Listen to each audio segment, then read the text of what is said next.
Bismillahirrahmanirrahim. Alhamdulillah. Nahmaduhu wa nasta'inuhu wa nastaghfiruh wa na'udzu billahi min shururi anfusina wa min sayyi'ati a'malina. May yahdihillahu fala mudilla lahu wa man yudlil fala hadiya lahu. Asyhadu an la ilaha illallah wahdahu la syarika lahu syahadatan tanfa'u qailaha wa kitab.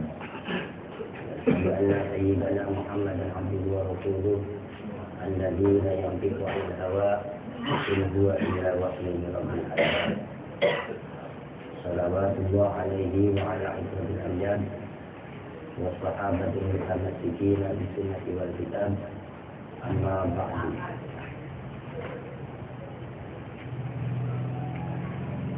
Qala musanniful kitab rahimahullah, as-sifatu rabi'atu asyaratu min sifati wajibatihi ta'ala qauluhu qadiran wa hiya sifatun qa'imatun fi dzatihi ta'ala wa mawjudatin wa ma'lumatin wa hiya ghairu qudrah wa bainaha wa bainal qudrah taladun wa ma tawadat qudrah hiya zat wajada fiha sifat samatil qaul qadiran sawa'un kanat zatul qadimah aw haditsah.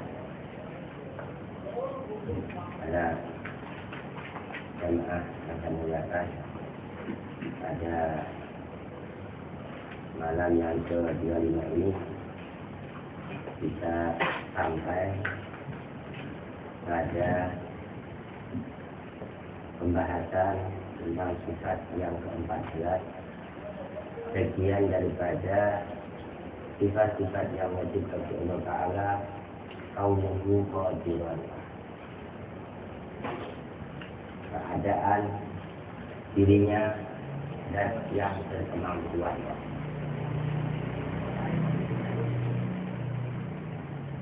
Qadiran, muridan, aliman, sami'an, basiran, mutakaliman. Ini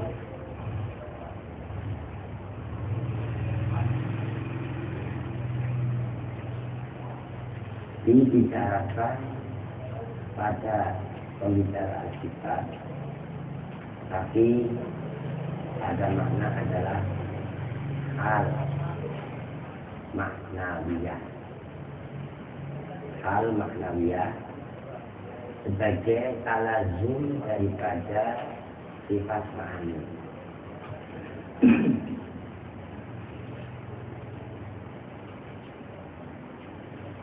Antara sifat ma'ani dan sifat maknawiyah, antara sifat dan qadiron, iradah dengan muridan, ini merupakan kelaziman daripada sifat dan mausufnya.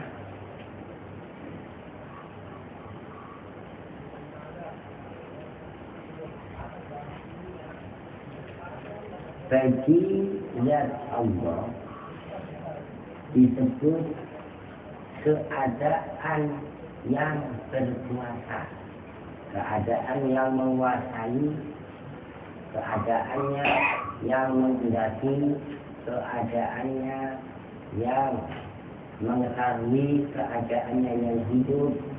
Ini adalah sebutan-sebutan pada hal maknawiyah atau sebutan kelaziman daripada sifat maknawiyah.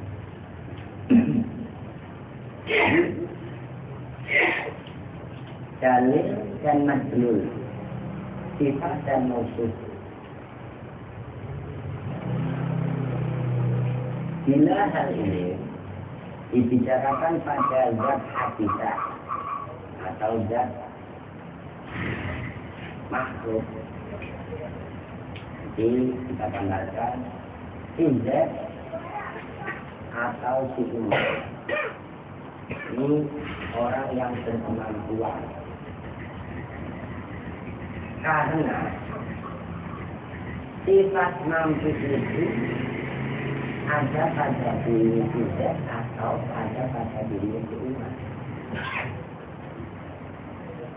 itu boleh dikatakan ada hawadis, tapi tidak boleh dibicarakan kepada zat qadimah. Nah, yang menjadi definisi daripada hal maknawiyah itu adalah hal wajibatun lizat madamati zat tu'allilu bil illah, begitu. Keadaan zat dikarenakan oleh sesuatu. Ini namanya erat alat makhluk, bila mana itu dibicarakan pada hawadis. Tapi apabila ini dibicarakan kepada Allah Ta'ala, ini adalah bentuk dari kelaziman saja. Kalau kita bicara bahwa zat yang berkemampuan itu pada zat qadimah, itu dibuktikan sifat mampunya. Apa buktinya?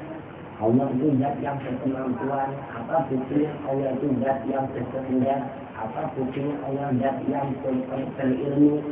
Apa buktinya Allah zat yang hidup? Sampai kepada yang punya, yang bersifat bicara. Buktinya dia bersifat kudrat, iroda, ilmu, hayat, tasawuf, alam. Seandainya tidak bersifat kudrat, iroda, ilmu, hayat, sama tasawuf, alam, niscaya tidaklah zatnya itu yang berkuasa atau yang berkehendak. Ini adalah bentuk kelaziman. Bukan dikarenakan. Sebab karena itu ada untuk pemisah.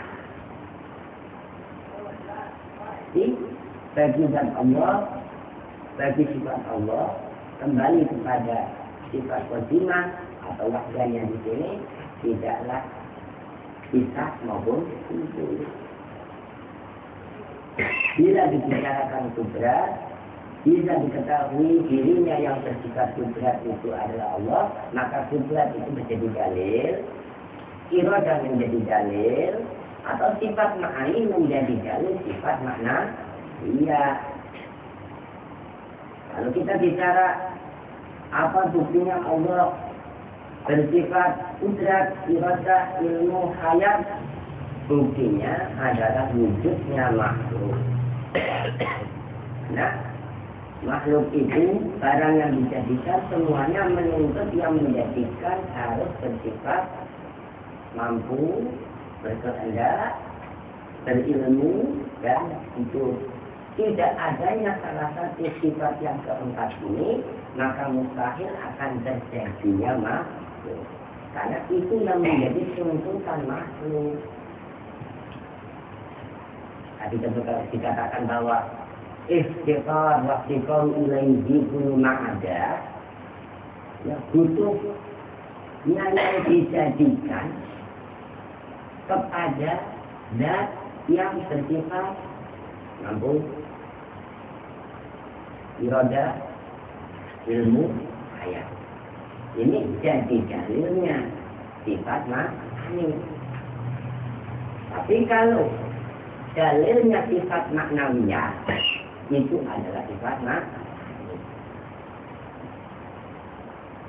Bukan dalilnya. Tapi contoh apa buktinya Allah Ta'ala zat yang berkuasa. Oh buktinya wujudnya alam ini. Itu namanya dalil lazim ala. Itu bukan kelaziman. Jadi yang menjadikan dengan yang dijadikan itu bukan kelaziman.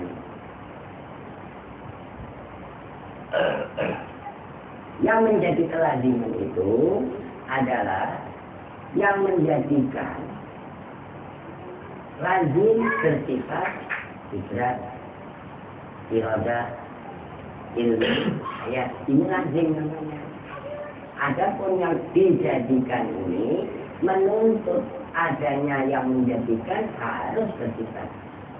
Tadi yang keempat sifat ini adalah dalil muta'addi namanya, bukan dalil lazim alamal yun. Ya, kita tambahkan.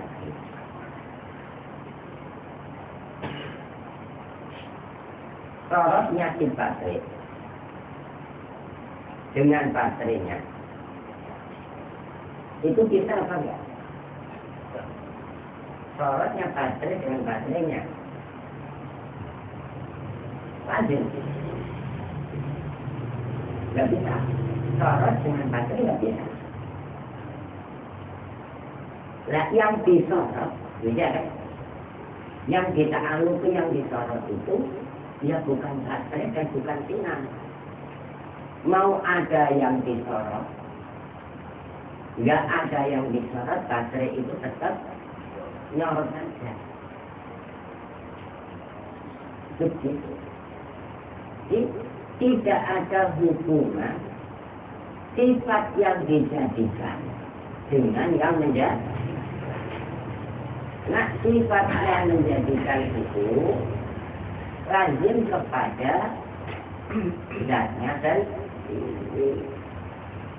zatnya itu disebut yang berkemampuan, yang berkehendak, yang berilmu, yang hidup, yang mendengar, yang melihat dan yang bicara, itu lazim pada dirinya bersifat mampu, iroda, ilmu, hayat, sama fasor, kapan. Itu namanya dalil lazim ala majhul. Dan kudrat, iroda, ilmu, hayat ini dibuktikan dengan wujudnya makhluk karena menjadi tuntutan bagi si makhluk. Bila yang menjadikan tidak boleh ada duanya. Yang menjadikan tidak boleh lemah. Yang menjadikan tidak boleh tetap tak. Yang menjadikan tidak boleh duduk. Yang menjadikan tidak boleh mati. Nah, ini adalah bentuk daripada kelaziman antara sifat ma'ani dan sifat makna. Ya, tidak ada kelaziman wujudnya makhluk dengan sifat Tuhannya. Ya, baterai dengan sinarnya, ya itu kelaziman. Kalau ada sinar, ya ada baterainya. Kan gitu. Kalau ada kerja, ya ada kemampuannya, ada keinginannya. Kalau nggak ada keinginannya, ya nggak ada kerjanya. Walaupun kemampuannya ada, tapi nggak ada keinginannya, ada kerjanya nggak? Mau ada keinginannya, tapi tidak ada kemampuannya, ada kerjanya nggak? Ada keinginan dan ada kemampuan, tapi nggak tahu apa yang mau dikerjakan, ada kerjanya nggak? Nah, di sini sifat ma'ani itu dibuktikan dengan kerjanya. Kalau sifat maknawiyah itu dibuktikan dengan sifat ma'ani. Ini untuk mempermudah pemahaman kita. Apa buktinya Allah Ta'ala bersifat mampu? Buktinya dilihat dari kerjanya. Apa buktinya Allah Ta'ala bersifat irodah? Dilihat dari kerjanya irodah. Apa buktinya Allah Ta'ala bersifat ilmu? Dilihat dengan adanya maklumatnya. Apa buktinya Allah Ta'ala bersifat kalam bicara? Dibuktikan dengan adanya yang diomong. Di sini adalah kalau sifat ma'ani ini dibuktikan dari kerjanya. Tapi kalau sifat maknawiyah dibuktikan dengan sifat ma'aninya. Ini bentuk daripada sifat ma'ani itu jadi dalil yang sifat makna. Ya, apabila menolak adanya sifat maujud atau sifat ma'ani, menolak pula adanya sifat makna. Ya, namanya menolak adanya sifat mampu bagi Allah. Dia menolak semua sifat uluhiyah. Kalau tidak ada kemampuannya, ya tidak dilihat wujudnya. Kalau nggak ada wujudnya, apa sebenarnya? Ya ada, nggak ada sama sekali, kan begitu.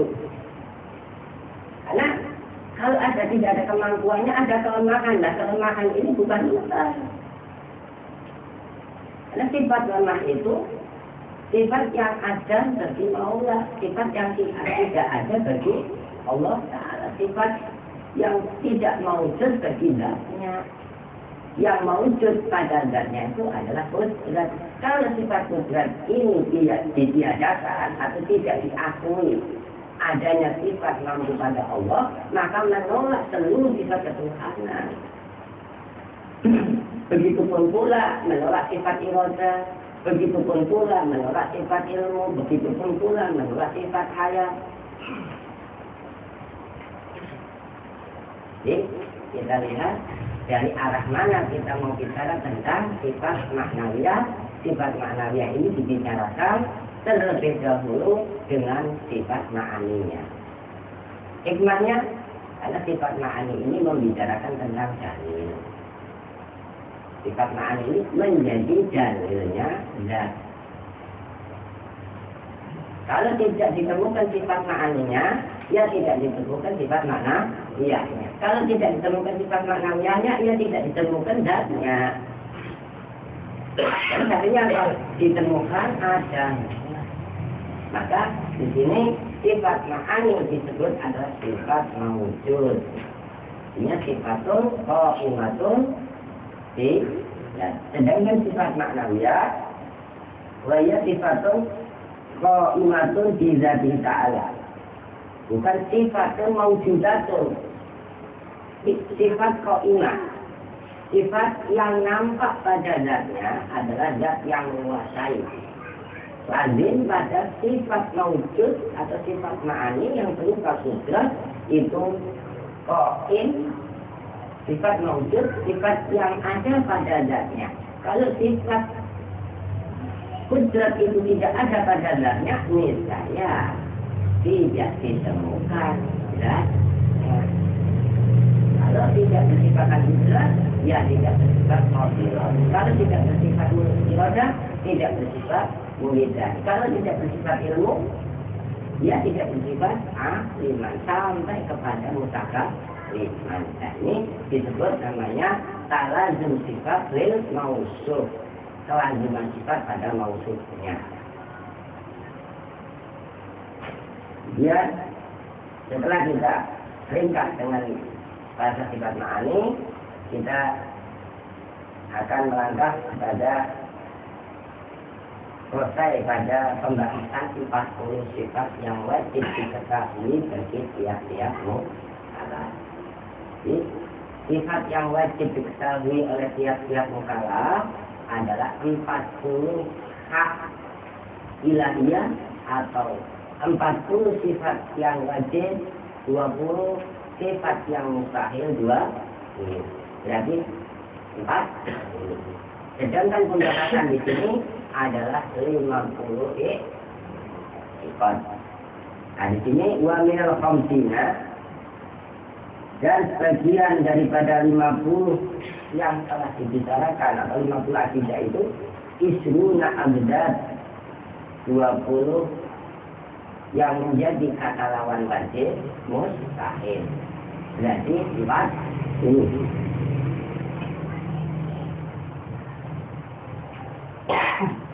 Dari 20 sifat ini, maka kebalikannya ada 20 sifat yang mustahil bagi Allah. Wahia, salah satu daripada sifat yang mustahil bagi Allah itu adalah adam. Tiada. Kata lawan daripada ada. Mustahil Tuhan itu zatnya enggak ada. Kata lawan daripada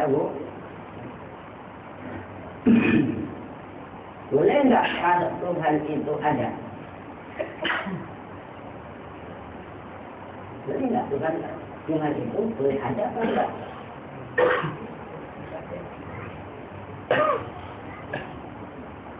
Kalau wajib itu maknanya enggak boleh tiada, maka mustahil sebaliknya tidak boleh ada.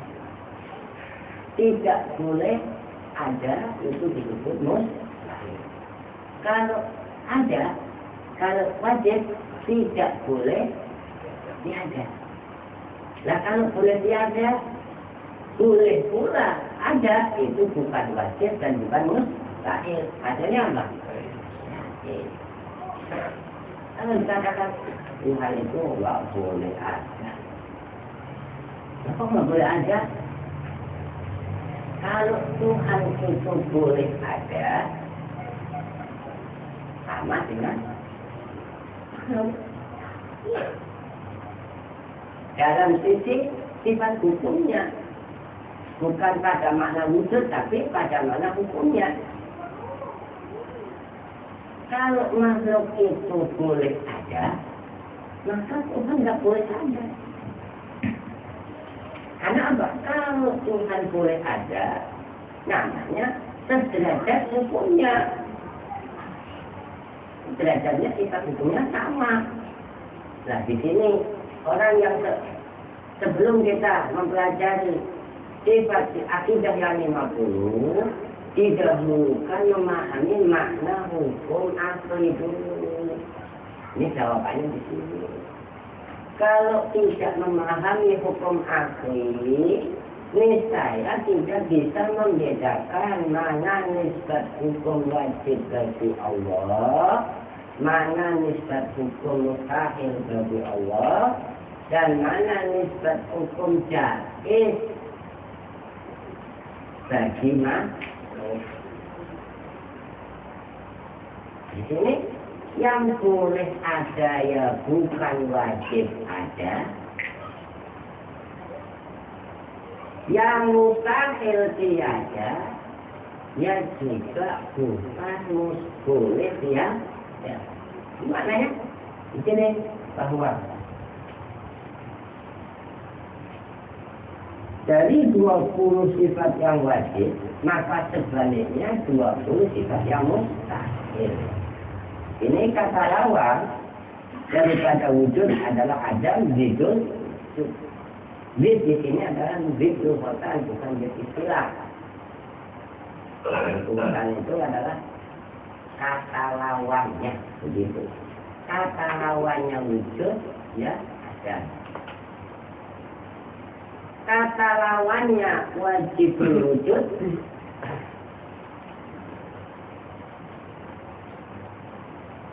mustahil ada.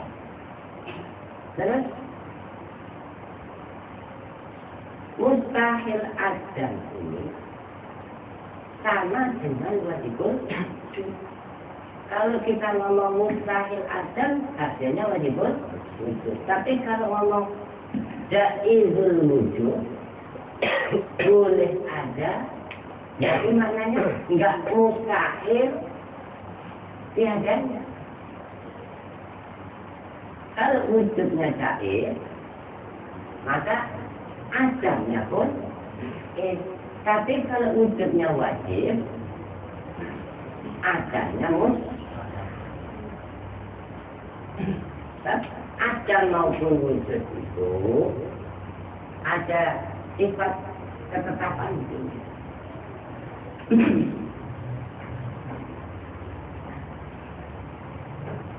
Adam yang punya makna jaiz dengan Adam yang punya makna mustahil, bedanya gimana? Kalau Adam yang punya makna jaiz itu maknanya dibiasakan. Kalau Adam yang punya makna mustahil tidak dibiasakan. Nah yang menyatakan Tuhan siapa? Begitu. Terus wajib itu tidak mau diadakan, mustahil tidak mau dibiasakan karena tidak ada yang mengadakan maupun yang mengadakan. Nah beda dengan adanya perkara jaiz, wujudnya perkara jaiz, menerima diwujudkan dan juga menerima dibiasakan. Ya di sini ada makna Adam yang dalam arti istihalah ada Adam yang dalam arti jawab, wujud yang dalam arti wajib dengan wujud yang dalam arti jaiz. Selamanya hukum akal demikian, nggak bisa berubah. Yang wajib ya selalu diomong wujud, yang mustahil selalu diomong istihalah, yang jaiz selalu diomong Allah. Tapi kekalnya surga jaiz menurut akal, boleh saja. Umpamanya orang ini akan sehat selalu, nggak pernah ketemu sakitnya, ya boleh saja. Orang ini akan sakit terus, nggak pernah sembuh, ya boleh saja. Orang ini sembuh kemudian sakit, ya boleh, nggak wajib dan juga tidak mustahil. Maknanya orang mukmin akan dimasukkan ke surga menurut akal jaiz atau wajib. Orang kafir akan dimasukkan ke neraka menurut akal jaiz atau wajib. Boleh saja. Ini hukum akal. Karena apa? Di sini akal punya alasan. Sesuatu yang tadinya tidak ada menjadi ada, surganya saja adanya jaiz, apalagi yang mengisi surga. Akal surganya jaiz, seluruh isi surga jaiz. Namanya paham yang di akalnya kuat bahwa Tuhan akan ditemukan di surga. Pasti paham orang-orang melodok lah ya. Dokteran dapat itu kurang ajar lah.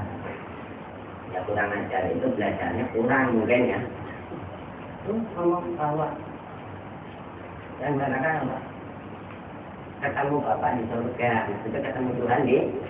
Jadi Tuhannya nunggu di surga. Yang mengisi surga itu perkaranya jaiz semua, nanti ada Tuhan jaiz.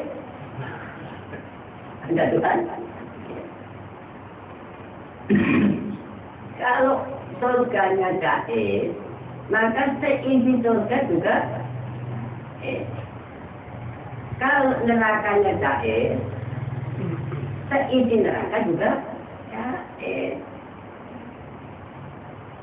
Banyak saya ini selalu berbuat maksiat, apa saya bisa masuk surga. Jangan lihat syar'i, lihatnya akli yang dosen aja dibondong kan. Ya, kerjanya maksiat, nggak pernah taat sama sekali. Itu calon neraka, ya boleh. Itu calon surga juga boleh, menurut akal kan begitu.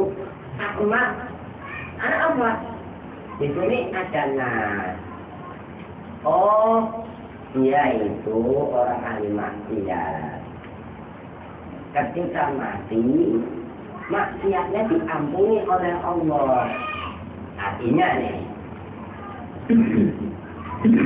dengan diampuni oleh Allah, dia dimasukkan surga. Sebagaimana orang selama hidupnya sakit, giliran akan mati dikasih sehat, boleh nggak? Orang selama hidupnya sehat, giliran akan mati dijadikan sakit, boleh. Orang selama hidupnya maksiat, ketika akan mati dijadikan dia baik oleh Allah. Ketika satu kali dia istighfar, dia melakukan penyesalan apa yang telah diperbuat, apa yang telah diusahakan, dia menyesali, tanda dia akan dimasukkan ke surga dengan husnul khotimah. Ada orang berbuat baik, ketika akan menjelang aja, dia dikasih oleh Allah mati husnul khotimah, dikasih tanda. Nah, ini namanya tanda. Wah, itu baik, harus pantas. Kalau masuk surga, itu husnudzon kepada Allah namanya. Ya, kalau husnudzon berbaik angka kepada Allah, sepantasnya dia dimasukkan ke surga. Lama gemunatnya yang menjadi penguatnya ambil benar, gitulah ya, mengambil kebenaran bahwa itu orang dijadikan baik oleh Allah Ta'ala selama hidupnya. Nah itu namanya husnuzon. Karena umpamanya si Umar orangnya taat, terus ketika mati dia masuk surga, itu husnuzon saja. Wah nggak ada dalilnya di dalam Quran maupun hadis ya. Lah buktinya apa kalau Umar masuk surga? Wah nggak ada dalil hadis Qurannya. Tapi dalil yang dibawa tadi adalah kebaikan yang dianugerahkan oleh Allah Ta'ala pada dirinya itu melakukan ketaatan. Ini perkaranya adalah perkara yang jahat. Jadi boleh saja bagi Allah menjadikan hambanya maksiat pada akhirnya dijadikan taat, dimasukkan ke surga. Boleh saja bagi Allah menjadikan hambanya selama hidupnya taat, pada akhirnya maksiat, dimasukkan ke neraka. Boleh saja bagi Allah menjadikan hambanya taat sampai mati, dimasukkan ke surga. Boleh saja bagi Allah menjadikan hambanya maksiat sampai mati maksiat, masuk neraka. Itu boleh, nggak wajib bagi Allah. Kalau hal itu sampai ngomong wajib, lah wajibnya wajib apa namanya? Wajib akli, mustahil, kan begitu. Yang udah wajib akli mustahil itu beres akalnya. Nah, wajib akli tidak boleh diajak, dia pernah nggak ada kok. Pernah jadi bayi, gitu kan? Tadi kan boleh nggak?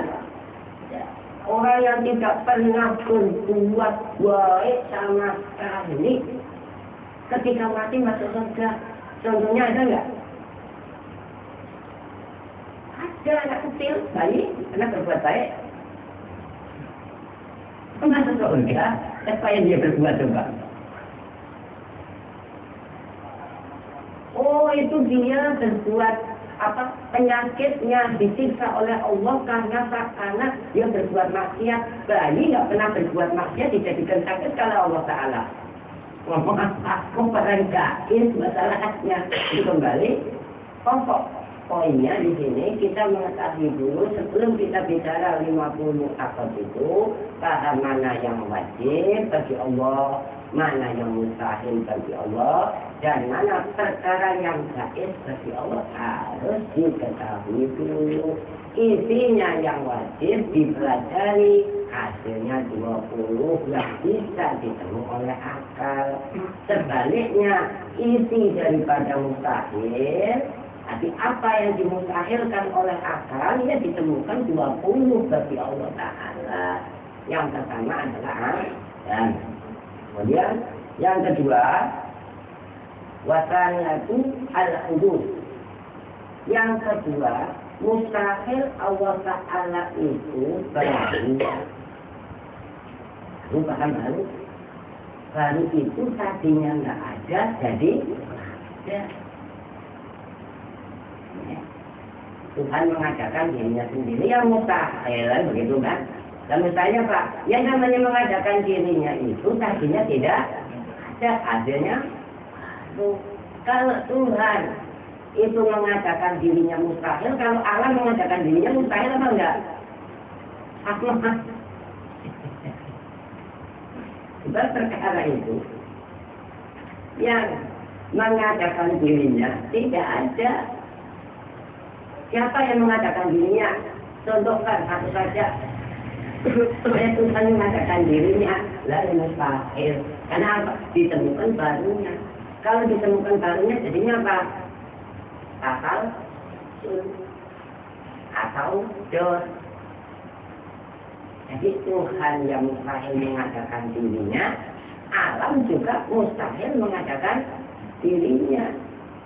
Yang mengadakan itu tidak boleh tiada, baik tiada sebelumnya atau tiada setelahnya. Kalau sebelumnya nggak ada, kemudian menjadi ada, disifatkan pada Tuhan yang mustahil. Nah kalau yang tadinya tidak ada menjadi ada, disifatkan kepada wujudnya makhluk, mustahil apa jahil?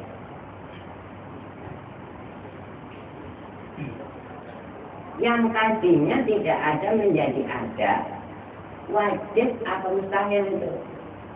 Apa jahil? Ya wajib. Wajib baru.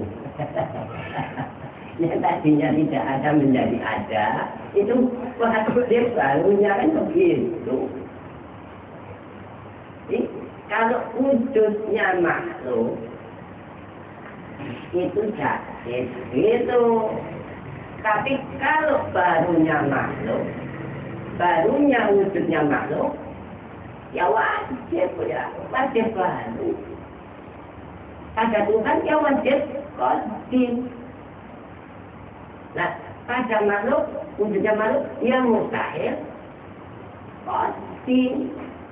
Qadim itu tidak mau tiada. Nah, sebaliknya kata lawan daripada wajib tidak, mustahil Allah wujudnya baru. Mustahil Allah bersifat baru. Wasali satu dan yang ketiga, mustahil bagi Allah bersifat fana. Fana itu apa? Fana itu turwil adam. Kedatangan Adam itu namanya fana. Yang tadinya ada, kemudian menjadi tidak ada. Mengadakan dirinya yang mustahil, begitu. Meniadakan dirinya juga mustahil. Nah kalau umpamanya wujudnya alam meniadakan dirinya mustahil atau enggak? Ya, buktikan deh. Anda bisa enggak meniadakan diri Anda sendiri? Enggak, mengadakan dirinya sendiri juga mustahil. Meniadakan dirinya sendiri juga mustahil. Dan bagi Allah meniadakan dirinya juga mustahil. Kenapa? Yang disebut dengan fana di sini adalah turul dan turul Adam itu maknanya Adam ba'da wujud, yang disebut luhukil Adam, kedatangan Adam. Nah, kalau kedatangan Adam itu tadinya ada kemudian tidak ada, itu mustahil. Jadi, warabi'atu al-mumasalatu, dan sifat yang mustahil bagi Allah keempat itu adalah sesama dengan makhluk. Kata lawan daripada mukhalafah, saling beda dengan makhluk. Makhluk dia tidak bersifat tidak bersifat takwa, begitu. Nah begitu pun pula mustahil Tuhan itu bersifat baru, mustahil Tuhan itu bersifat fana. Artinya mustahil Tuhan itu kedatangan Adam, baik Adam sebelumnya maupun Adam setelahnya.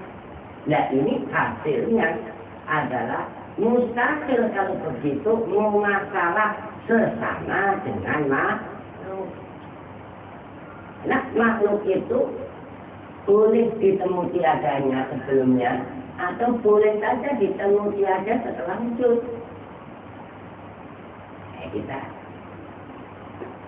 Kita yang sekarang itu tadinya ada enggak?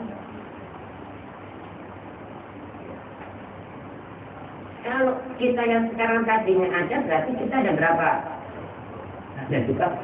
Itu wujud yang tadi, sekarang wujud yang sekarang kan itu. Mestinya wujud kita yang sekarang ini mengganti ketiadaan wujud kita yang tadi. Begitu, adalah namanya pergantian. Nah, ketiadaan yang tadi itu asalnya ada apa enggak? Asalnya ada, kemudian menjadi tidak ada, yang tadi sudah fana begitu. Kedatangan tiada. Nah kalau yang sekarang kedatangan barunya begitu. Tadinya nggak ada, jadi ada. Lah yang tadi itu tadi ada, kemudian tidak. Mustahil bagi Allah.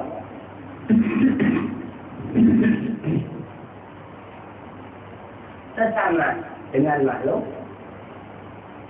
Jadi fayastahil alaihi ta'ala, maka mustahil bagi Allah ayyuma salah hawadisi,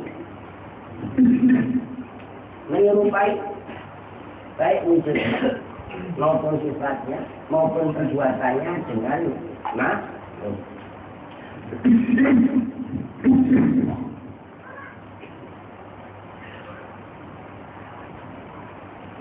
Mimma tasabuhi, dari apa-apa yang menjadi persifatannya. Artinya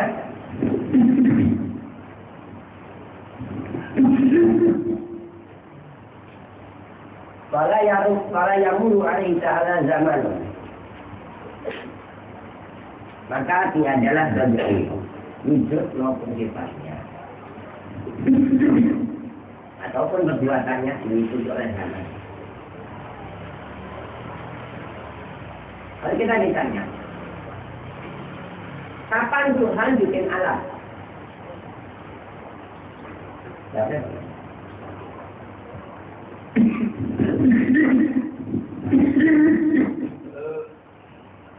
kita ngomong kapan Tuhan ada?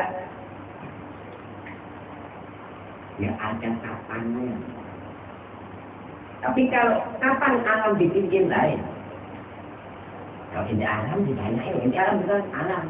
Nah, kapan ini dibikin adanya? Nah, kamu ada kelahirannya enggak? Tanya di keluarga. Sesuatu yang punya akte kelahiran di situ ada jelas. Tandanya, jamnya, bidangnya, semua ada itu. Kapan? Itu ya, itu pertanyaan yang ditujukan kepada makhluk. Kapan yang dikerjakan, gitu kan? Kapan yang bicara? Kapan yang melihat begitu? Ada Tuhan? Kapan Tuhan melihat? Repot. Nah, kalau kapan ente dilihat lain? Kapan dijadikan oleh Allah ente? Nah, tapi kapan Tuhan menjadikan? Nah, nggak ada kapannya. Nah, tidaklah bagi Allah baik wujud maupun persifatannya maupun perbuatannya diliputi oleh masa.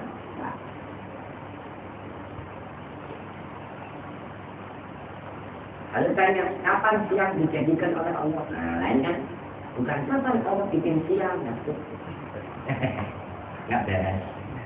Ini kata-kata bahasanya. Kalau kapan siang itu dijadikan oleh Allah? Yaitu mulainya ada apa? Mulai munculnya matahari. Sampai kapan? Sampai ada sampainya habis. Sampai terbenamnya hari. Lah, itu batasan namanya. Siang ya ada batasannya. Ada batasan itu ada awal, ada akhir, itu batasan. Kapan malam mulai dijadikan Tuhan? Nah, mulai matahari Nah, kalau Tuhan tanya, kapan Tuhan bikin malam? Nggak pakai kapan, Tuhan. Kan begitu. Dengan apa bikin? Nggak pakai dengan. Kalau dengan, itu berarti ada panduan. Kalau ente tanya tukang sapi boleh. Tukang sapi bikin sapi dengan apa? Ya dengan berat. Ya, Tuhan bikin manusia dengan apa? Ya nggak pakai dengan. Tapi kalau manusia dibikin dari apa lain, ada bahannya kan begitu. Tapi kalau Tuhan bikin nggak pakai. Kalau pakai bahan, nanti bahan bantu pekerjaan. Namanya itu kasat iya. Tanya, lah Tuhan bikin laki-laki buat apa? Tuhan bikin surga buat apa? Tuhan nggak butuh surga, kok bikin? Nah, buat apa? Mestinya itu pertanyaannya adalah untuk makhluk. Pertanyaannya yang pas, ada keuntungan apa? Kan gitu kan? Bagi kita. Ada kerugian apa bagi kita? Pasnya begitu. Allah menjadikan surga, keuntungan bagi kita apa? Allah bikin perempuan, keuntungan bagi kita apa? Nah di sini namanya hikmah. Apapun yang dijadikan oleh Allah itu soroh hikmah, menjadi hikmah bagi hambanya. Adanya makna hikmah di sini itu untuk menghilangkan sebuah kesan bahwa Allah menjadikan sesuatu dari makhluk itu sia-sia. Mustahil apa-apa yang dijadikan oleh Allah Ta'ala itu sia-sia, itu mustahil. Macam makanya orang ahli hikmah itu asalnya orang-orang yang bertauhid kepada Allah. Lah kalau tidak bertauhid kepada Allah bukan ahli hikmah, itu dukun namanya. Bukan bedek, dukun. Ya. Tapi kalau ahli hikmah itu paham dikembalikan kepada keuntungan apa bagi kita Allah jadikan hujan, keuntungan apa bagi kita Allah jadikan panas. Ini kan keuntungan bagi kita. Kalau ada keuntungan di situ ada kerugian. Botol aqua kosong pun menjadi sebuah keuntungan. Buktinya apa? Dicari orang. Orang cari untung apa rugi? Yang dicari orang itu selalu untuk nanti adanya itu rugi karena apa yang diusahakan seseorang itu tidak memberkati. Yang memberkati itu perbuatannya Allah. Perbuatan manusia itu tidak memberkati asalnya kenapa? Karena perbuatan manusia itu dijadikan oleh Allah yang disebut kasab dan ikhtiar. Sedangkan perbuatan Allah bukan perbuatan kasab dan ikhtiar, itu mukhalafah atau tidak bersama dengan perbuatannya makhluk. Wujudnya tidak sesama dengan makhluk, sifatnya tidak bersama dengan makhluk, zatnya juga tidak bersama dengan makhluk. Karena itu wujudnya makhluk, mustahilnya kan begitu. Bila Allah itu bersama dengan makhluk, pada zatnya maupun sifatnya maupun perbuatannya. Kalau kita tidak tahu zatnya makhluk, sifatnya makhluk, perbuatannya makhluk, nggak kenal makhluk lah. Orang yang tidak kenal itu kan mestinya nggak bisa gambarin, nggak kenal. Lah yang kenal bisa gambarin. Yang wujudnya makhluk yang bagaimana, yang bisa digambar wujudnya makhluk itu jirim, kan begitu kan? Nah, sifatnya makhluk yang bagaimana, sifatnya makhluk yang bisa kita ketahui arot, kerjanya makhluk yang bisa kita kenali kasab dan ikhtiar. Yang demikian itu dijadikan oleh Allah. Maka mustahil Tuhan itu wujudnya jirim, mustahil Tuhan itu sifatnya arot, mustahil Tuhan itu kerjanya kasab dan ikhtiar. Ini yang harus menjadi pokok kita ketahui. Maka hasilnya saya sakiru alaihi ta'ala yamulu an zaman. Maka mustahil bagi Allah wujud maupun sifatnya maupun kerjanya diliputi oleh zaman. Jangan tanya kapan bagi Allah. Kapan itu ditujukan kepada makhluk. Ya. Walaisa lahu makan. Dan tidak pula Tuhan itu diliputi oleh tempat atau ruangan.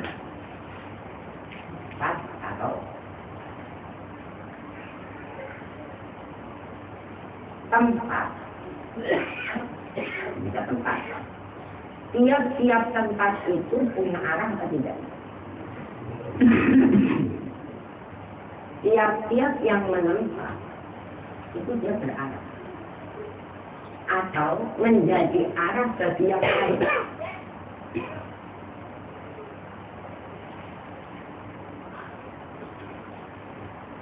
Isinya arah ada berapa? Macamnya arah. Macamnya arah itu ada atas, bawah, kanan, kiri, depan.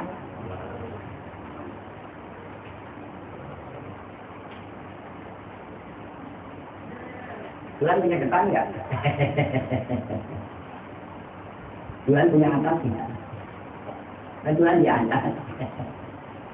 Tuhan di bawah. Kalau Tuhan itu di atas, yang di bawah ya.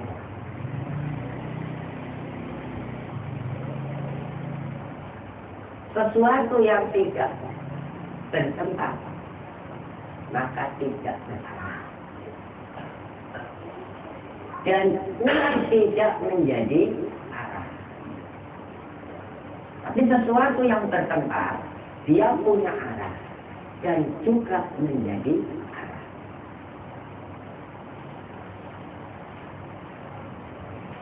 Kadang-kadang kan, berat, umat, atau semoga dia masih diterima di sisi sisi yang mana? Belakang, kanan, ini yang namanya sisi itu adalah sebuah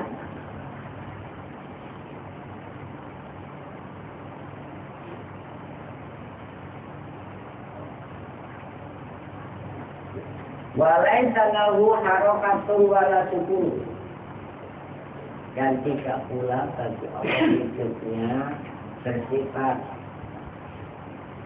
gerak maupun tidak. Sesuatu yang bertempat pasti dia dan tiap-tiap yang bertempat dia itu punya sifat. Kalau nggak gerak dia diam di mana? Ini kan tinggal di mana? Tinggal di tempat. Tinggal apa enggak? Tinggal gerak. Tinggal di mana? Di tempat. Pernah pindah enggak? Enggak, diam namanya. Sesuatu yang diam boleh pada dirinya bergerak. Sesuatu yang bergerak boleh pada dirinya itu namanya berubah-ubah. Untuk menghilangkan kesan, ada pemahaman yang mengajak orang-orang bersyukur kita-takutin kafir lagi. Kalau nggak percaya kafir. Bahwa kita 3 malam Tuhan turun di langit ini. Nah kalau siang naik yang namanya turun ini sebuah gerakan.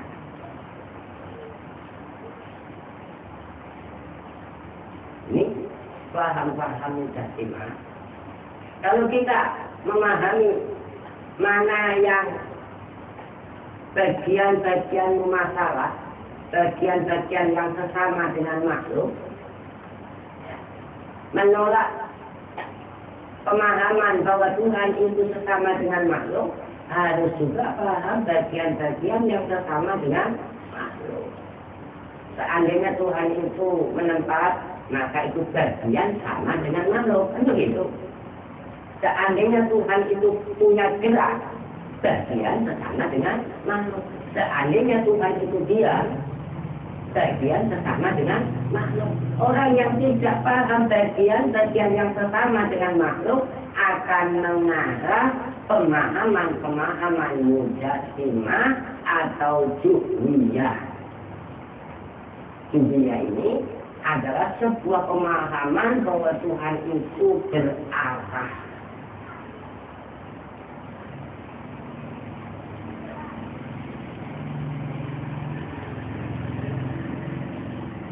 Ini yang menjadi asas ajaran para nabi yang dijadikan patokan oleh seluruh orang mukmin yang menggunakan akalnya memahami dan mengiktikadkan di mana Rasul Shallallahu Alaihi Wasallam menyampaikan ajaran laisa kami beri syai'un wa huwa sami'ul basir. Ini yang menjadi patokan asas ajaran para Rasul tentang keimanan terhadap Tuhan. Laisa tidak serupa, misli apalagi sama, serupa aja enggak. Lah, gambarkan mana yang serupa dengan makhluk itu makhluk itu punya sifat serupa. Ente dengan matahari sama enggak? Tanyain gitu kan. Sama kan dengan matahari. Sama menempatnya, sama punya warna, sama punya benda. Lah, kan punya matahari punya, sama semuanya. Matahari yang punya gerak, saya juga punya gerak. Lah kalau meliput tentang koridor ketuhanan, wilayah-wilayah ketuhanan akan dijadikan pemahaman sesama dengan makhluk, seluruh orang Islam akan menolak. Hatinya, akalnya tidak nerima. Artinya ada mukabul, memustahilkan akalnya orang Islam, memustahilkan bila Tuhan sesama dengan makhluk. Nah kalau tidak, kalau orang yang menganggap sesama dengan makhluk, ya berarti bukan keyakinannya orang Islam. Walaupun dia sholat, tapi tidak satu keyakinan. Kalau masalah amalnya boleh beda. Hajinya orang yang punya duit dengan hajinya orang yang nggak punya duit beda, gitu kan ya? Hajinya orang yang nggak punya duit ya ikut haji, ikut TKW, itu jadi malah dari sana dapat haji, dapat duit. Ya beda dengan hajinya orang yang tidak punya, orang yang punya duit, berangkatnya orang tunggal semua, pasti sodako, diazanin dan sebagainya. Orang mau berangkat TKW diazanin nggak kira-kira? Bukan diazanin, malah pakai sirinnya. Pasrah terawih, tidak. Orang pasrah tahu kalau 11, ini 23, namanya beda. Kok beda di mana? Yang 23 ya jangan memprotes yang sebelah, yang sebelah jangan memprotes yang 23. Kalau yang protes salah begitu, karena apa? Bukan prinsip. Tapi kalau menganggap sebuah keyakinan, mengajarkan sebuah keyakinan bahwa Tuhan itu sesuatu yang berada di sebuah tempat, lah protes boleh, itu bukan keyakinannya orang Islam. Tapi kalau sholat taraweh 14 rakaat, ya orang Islam dari taraweh, nggak taraweh aja orang Islam, apalagi masih taraweh. Tapi kalau keyakinan, ini prinsip masalahnya. Wah Tuhan kok punya gerak, aduh, ya kalau dia kan sesama dengan kita, lain geraknya lah kok. Ya, biarpun lain namanya gerak kan begitu. Tuhan punya wajah, punya tangan, cuma tangannya Tuhan itu tidak sama dengan tangannya kita. Misalnya, ya namanya tangan-tangan juga kan begitu. Orang tangan ini dengan tangan monyet saja beda kok. Tangan-tangan juga namanya. Nah, itu ajaran yang demikian lagi disebarkan kemana-mana. Bawanya Quran ke sana kemari, tapi Qurannya bagaimana terjemah? Qurannya untuk dijadikan patokan ingkar nantinya. Orang mau ingkar kepada Allah pakainya Quran, dan pakai Quran juga ingkar, apalagi sudah ingkar kepada hukum akal, ingkar pula kepada Quran. namanya begitu. Laisa kami lihiseun wa huwa samiul basir itu patokan di dalam Al-Quran. Akal kita adalah mukhalafatuhu ta'ala lil hawadith, itu hanya akal berpikir.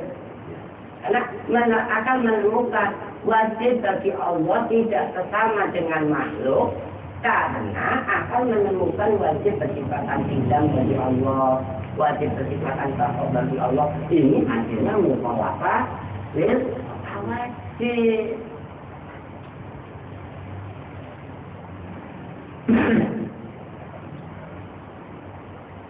Wala yatasifu bil alwan, dan juga mustahil bagi Allah punya sifat rasa. Alwan itu rasa, warna itu alwan. Laun, kata-kata laun namanya alwan. Karena rasa kan punya marah dan merasa marah, hanya marah sekali namanya tiga, sampai saling marahnya gunungnya diletuskan. Itu tanda kemarahan. Kesel. Kesel itu rasa, banyak kesel. Disuruh nyembah kok nggak mau kesel. Paham dari mana dia belajar begitu kok? Tanya hati di hati kok kata Tuhan kesel segala. Selain keselnya ya namanya kesel juga sih. Mau kita kesel aja kadang banding juga. Banding tinggi. Ini Tuhan kesel jadi bandingnya ini banding apa? Gunung. Itu ya kalau Tuhan gunungnya karena hambanya. Allah. Dapat paham dari mana, kesurupan dari mana itu? Ini namanya raja kesurupan, wajarlah ya. Kemasukan. Mau diapain nanti? Tinggal orang itu yang nggak kesurupan.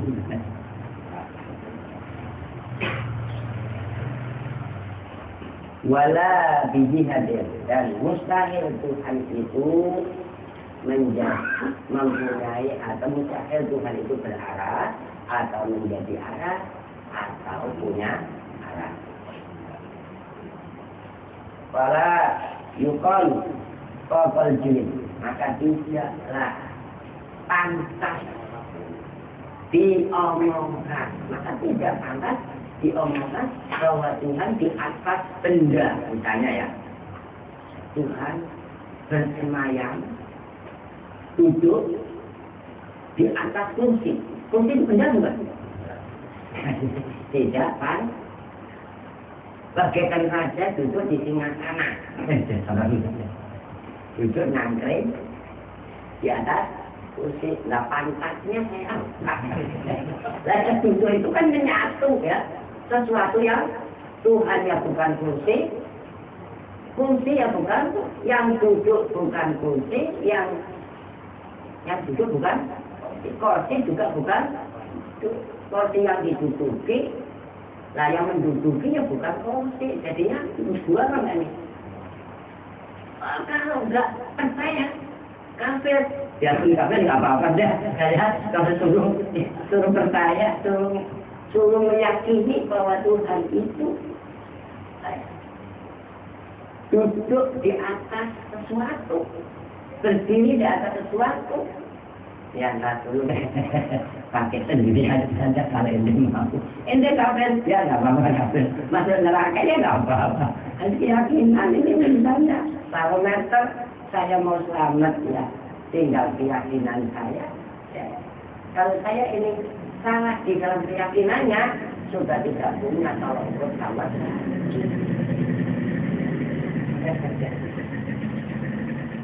Wala, dan tidak pantas pula diomongkan bahwa Tuhan anjami yang bahwa Tuhan di sisi kanannya di sisi yang mudah-mudahan arwahnya diterima di sisi Sisi mana nih?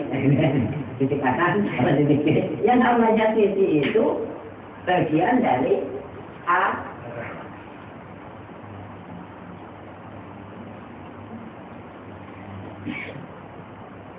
Walai salahu ta'ala jihadu wala yukoli, maka tidak pantas dibicarakan. Maka jangan, kalau tidak pantas, jangan dibicarakan. Ini tak Allah bahwa sesungguhnya saya ini di bawahnya Tuhan. Kalau saya di bawahnya Tuhan, Tuhan di atas saya. Maka Tuhan di atas segala-galanya. Tuhan di atas segala-galanya. Segala-galanya kan bukan Tuhan. Kalau segala-galanya nggak ada, Tuhan di atas apa? Belum, karena nggak ada bawahnya. Sesuatu yang di atas kan nggak ada bawahnya, bisa nggak? Belum. Cuma Tuhan jembatan. Tuhan di atas segala-galanya. Nah, yang di bawah Tuhan segala-galanya. Ada atas, nggak ada kaitannya, nggak ada hubungannya. Kan dibutuhkan, dipas-pasin dah. Kalau nggak kafir, apa-apa dah, kafir ini dah. Orang Yahudi aja, orang Yahudi, orang Kristen, orang Buddha, jangan ngatain kita kafir, kita nggak marah. Yang penting kita tidak pernah mengucapkan kafir terhadap orang yang mengucapkan dua kalimat syahadat. Ngatain bodoh nggak apa-apa, goblok kamu nggak apa-apa, ada kafir jangan, goblok kamu nggak apa-apa, padahal goblok itu lebih serem daripada kafir. Kafir masih umum, ya. Artinya umum gimana? Ya orang Buddha ngatain kita, kita ngatain Buddha, kafir itu bukan bahasa kita, kafir itu bahasa syariat. Kalau kita Allah mengatakan, ente kalau tidak percaya Tuhan itu duduk di atas singgasana, ya percaya saya itu bukan saya kok. Saya suruh meyakini itu goblok bener saya kalau ngikutin keyakinannya demikian. Emang yang duduk itu Tuhan tadi mana? Atau duduk terus apa nggak capek kan gitu kan? Ada duduk, ada. Kalau ketika dia duduk, di pertengahan zaman berarti tinggal kursinya enggak? Nanti di atasnya kosong, itu yang mungkin dia apa? Ya kita lihat. Ini kok Allah ini lebih di tempat luaskan, dibiayai dengan biaya tinggi. Malah diadakan di mana sekolah, di mana perguruan orang mau berangkat haji aja dikasih kitab-kitabnya itu gratis lagi. Dibayar aja nggak mau, kita perhati dulu. Gratis. Kalau ingin kafir, gratis. Kafir tuh bayar aja nggak mau, gratis aja nggak mau, apalagi. Nah, siapa yang ingin kafir gratis? Nggak ada. Dibayar juga nggak mau. Dibayar juga nggak mau, apalagi gratis. Ya Allah. Faqaulul aman. Nah, ini ada kata faqaul. Maka menjadi pembicaraan umumnya, umum apa? Nah, umumnya yang telah meninggalkan ajaran para nabi. Umumnya yang telah meninggalkan ajaran tauhid para nabi mengucapkan ucapan begini. Ini kata Rabbi, bahwa saya semuanya ini ada di bawah Tuhan itu ada di atas kita semua dan ada di atas segalanya. Ini kata-kata umum atau kata-kata khusus?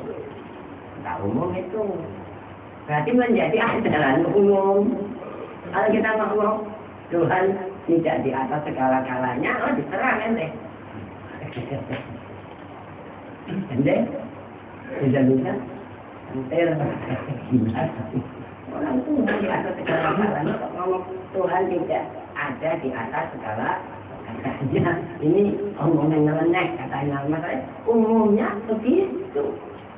Terserah yang di atas begitu. Nah yang di atas ini apa? Apa terserah gunung, apa terserah apa? belum lewat gila itu orangnya saya ini terserah saya. Saya ada terserah apa yang dijadikan Allah kok malah yang saya. Ini belum saja, atau begitu. Gila itu orang yang bukan memang gila, begitulah. Wa inna rabbi fawqi. Dan Tuhan itu di atas kami. Ini kalau kita semua di bawah Tuhan, Tuhan di atas kami semua, di atas segala-galanya. Ini omongan orang umum. Umumnya bagaimana? Umumnya orang yang meninggalkan ajaran tauhid para rasul. Nah, di sini yang dikhawatirkan dikhawatirkan alam ya'taduhu, dikhawatirkan bagi orang yang sampai mengiktikadkan betul-betul Tuhan itu ada di atas atau kita ada di bawah Tuhan. Kalian mengiktikad yakin bahwa Tuhan itu ada pada sebuah arah. Tuhan itu menempatkan sampai diiktikadkan. Hasilnya apa? Hasilnya kufur. Hasilnya kafir. Diomongkan jadi maksiat, diiktikadkan jadi kafir. Karena ini omongan orang bukan omongan orang khusus. Kalau omongan orang khusus kita mustahil lah, dimustahilkan oleh akal. Mustahil Tuhan di atas segala galanya. Semoga arwahnya diterima di sisi Tuhan. Yang mustahil lah kalau arwahnya diterima di sisi Tuhan. Emang Tuhan punya sisi? Lah, ini bukan proses ngomong apaan? Ya mustahil. Nah, ya biarin pun dia ngomong aja. Nggak ada yang larang, ngapain gua ngomong dilarang? Ini masalahnya mau lurusin aja harus siap dikatain gila sekarang. Karena kebanyakan orang gila, dokternya cuma 1-2 orang, dokternya dianggap gila, gitu. Ya coba aja ada dokter di rumah sakit, karena dokter sama pasiennya kebanyakan mana? Dokternya masuk 2 orang, dokter gila. Ya, gak umum itu begitu. Ya. Kemudian al-khamisatu, yang kelima, mustahil bagi Allah al-ikhtiyar ila mahalin. Insyaallah kita akan lanjutkan pada pengajian berikutnya.